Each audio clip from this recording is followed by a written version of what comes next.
level 2 for suboccipital headache progression. So for level 2, we're going to start strengthening the neck flexors.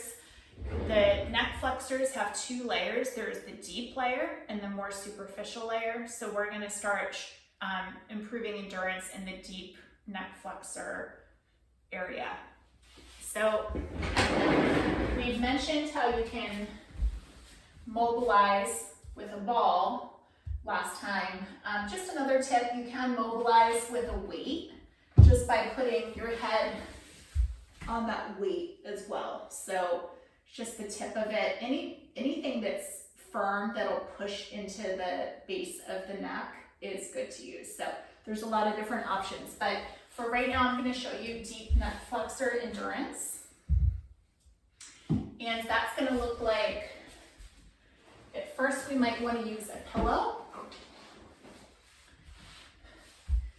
And for the pillow, what we're going to do is we're going to put our fingers underneath the curve of our neck in this position. And we're just going to try to flatten the neck by bringing the chin down towards the floor. So we're going to hold that for 5 seconds. 1, 1,000, 2, 1,000, 3, 1,000, 4, 1,000, 5, 1,000. Relax.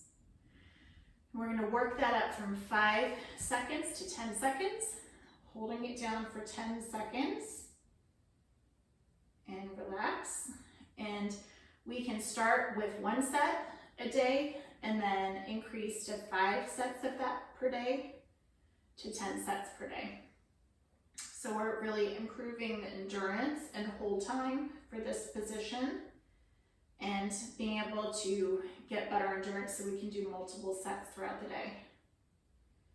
And that's going to stretch the suboccipital area that the ball was pressing up into. And so there's some pretty high level research showing that that is really effective for decreasing headaches. So that is one, and then I'm going to show you a progression of a rotation stretch for the upper cervical spine. This one's a little difficult, so you might need to watch the video a couple times. So for this one, we're going to keep the head flat on the ground, and it's important that before doing this one, we should progress from the pillow to the flat ground for the chin tuck. So you do the pillow, once that feels okay, you can go to the flat ground and do the chin tuck, which might be a little more difficult. But once you can do that and lie flat, then you can progress to this exercise. So what you're gonna do is, say your headache is on the right side, you're going to bring your head toward that side that the headache is on, and you're going to slide the back of your head toward the camera or toward the headache side, right? And then keeping that bend, you're going to rotate so your nose is looking the opposite direction. Now, the most common thing that happens is you get your side bend and then you rotate and you come out of your side bend. So you want to keep that side bend while you're rotating and your nose is looking over your left shoulder. So I'll show it on the other side.